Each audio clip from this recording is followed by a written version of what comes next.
প্রত্যেকের চিন্তা ভাবনা তার বহিঃপ্রকাশ আমরা শুনলাম। এখানে সুভাষিস যেটা বলে গেল সেটারই খানিকটা রেস ধরে আমি বলবো, কারণ এই জন্য যে সুভাষিসও আমাদেরই বিশ্ববিদ্যালয়ের ছাত্র, আমাদেরই ছাত্র, আর আমরাও এই শিক্ষাটা কিন্তু ছোটবেলা থেকে গুরুর কাছ থেকে শিখে এসেছি। যদি আমি তবলা দিয়ে শুরু করেছি, কিন্তু অন্যান্য ইনস্ট্রুমেন্টও আমি বাজাই। ইভেন শুধু তাই না, বাংলা ঢোলও কিন্তু আমার বাড়িতে আছে। আমি ভীষণভাবে এটার ফ্যান, আমি এর আগেও বললাম। ঘটনা হচ্ছে বাজনাটা প্রকৃতির বাইরে নয়, কিন্তু প্রকৃতিকে বাদ দিয়ে আমরা কিছু ভাবতে পারি না। ঠিক প্রত্যেকটা পর্যায়ক্রমে আমরা যেমন রাত্রিবেলা ঘুমোই, আবার সকালবেলা যখন উঠি, ওঠার পরে আস্তে আস্তে যখন আমাদের কর্মজীবন শুরু হয়, সেখানে কিন্তু আমরা একটা দেখি যে ধীরে ধীরে ধীরে ধীরে আমাদের কর্মপদ্ধতি বাড়তে থাকে। আমরা চঞ্চলতা কিন্তু প্রথমে ঘুম থেকে উঠতেই কিন্তু চঞ্চলতা আসে না, এবং তারপরে একটা এক্সট্রিম পয়েন্টে গিয়ে আবার যখন সূর্যাস্ত হয়, অর্থাৎ সূর্যের উদয় এবং অস্ত এর মধ্যেই বলছি আমি, তো সেখানে দেখা যায় আস্তে আস্তে একটা ঝিমানি ভাব আসে, শান্ত ভাব আসে, এবং একটা সময় ঘুমিয়ে পড়ে সব। এখানে বাজনার ক্ষেত্রেও কিন্তু আমাদের সবটাই কিন্তু ওরকমই। আমরা যখন তবলায় যে পেশকার বাজাই, সেটাও কিন্তু সেই ঘুম থেকে ওঠার মতোই। এবং প্রতিটা ক্ষেত্রে এখানে বাংলা ঢোল হোক, যে কোনো ইনস্ট্রুমেন্ট হোক, এই যে প্রথম যে লয়টা শুরু হয়, সেটা কিন্তু ওই ঘুম থেকে ওঠার মতোই কিন্তু, এবং সেটা আস্তে আস্তে আস্তে আস্তে একটা এক্সট্রিম পয়েন্টে গিয়ে সেখানে গিয়ে শেষ করা হয়। বা অনেকে করেন এক্সট্রিম পয়েন্টে গিয়ে আবার সেই পুরোনো জায়গায় ফিরে এসে। এটা গানের ক্ষেত্রেও তাই। যদি ছোট্ট উপমা স্বরূপ বলি, তাহলে দেখবেন যে যখন ঠুংরি গাওয়া হয় বা খেয়াল গাওয়া হয়, তখনও দেখবেন কিন্তু একদম ধীরে খুব স্মুথলি স্বরটাকে লাগিয়ে আস্তে আস্তে স্বরকে কায়েম করে তারপরে কিন্তু আস্তে আস্তে সেভেন দিয়ে এগোনো হয়, গান হয়, তান হয়, সমস্ত কিছু হয়।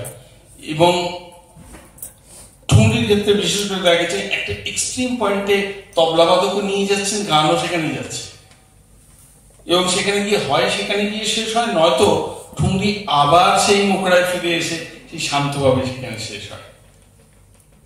ঘটনাটা এটাই যে আমরা যখন পরিবেশন করব, তখন আমাদের এইটা যদি একটু খেয়াল রাখি, কারণ পর্যায়ক্রম যেটা ও বললো, এটা আমরা ভীষণভাবে চিন্তা করি, প্রকৃতির বাইরে নয়, কিন্তু প্রকৃতির মধ্যেই। এখন সেইভাবে যদি চিন্তা ভাবনা কেউ এটা করা উচিত, এবং এটা হয়তো একটা সময় তাই ছিল।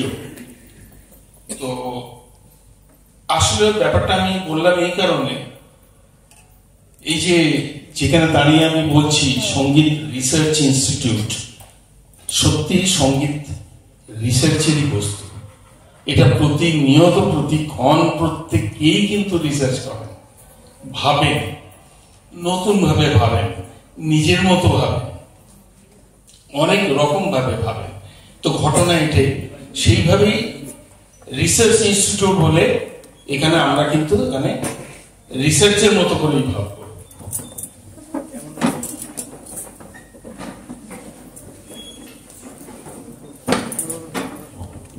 যে আমাদের মধ্যে এসছে টনির সঙ্গে বহু বছর পর দেখা, তো যাই হোক, রিসার্চ এই জন্য রিসার্চের মতো করেই আমরা এটাকে ভাববো, ভাবা উচিত। কাজেই কারণ এই জন্য যে আমরা সঙ্গীতটা আমরা প্রকৃতি থেকেই পাই। আর আরেকটা কনসেপ্ট যেটা আমার নিজেরও জানা ছিল না, পরবর্তীকালে জেনেছি, সময়কে ধরে আমরা যেটা করি সেটা হচ্ছে তাল। তালটা কিন্তু শুধু পৃথিবীর নয়, সারা বিশ্ব ব্রহ্মাণ্ডের। সারা বিশ্ব ব্রহ্মাণ্ড কিন্তু ওই ছন্দে চলছে এবং তালে চলছে। এতটুকু যদি এধার থেকে ওধার হয় তাহলে কিন্তু মুশকিল। এখানে আমি যদি চতুস্র থেকে তিস্র যাচ্ছি বা অন্য কোনো ছন্দে পরিবর্তন করছি, সেখানেও টাইমটা একটু মেনটেন করার চেষ্টা 19-20 হবেই।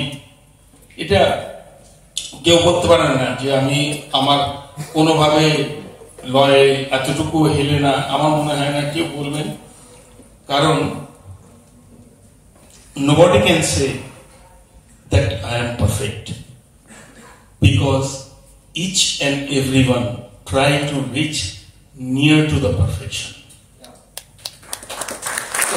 এটা সত্যি যে আমরা প্রত্যেকে চেষ্টা করি, এই চেষ্টাটাই করা উচিত সুর, ছন্দ, তালের ক্ষেত্রে, যে কতটুকু আমরা মেনটেন করতে পারি। এটা নিয়ে প্রচেষ্টা, এটা নিয়ে খেলা, এইটা নিয়ে রিসার্চ, এইটুকুই। চলো এগিয়ে চলো আরো আগে। ছাত্ররা সবাই খুব ভালো করে শিক্ষা করো, চিন্তা করো, এগিয়ে চলো। Thank you.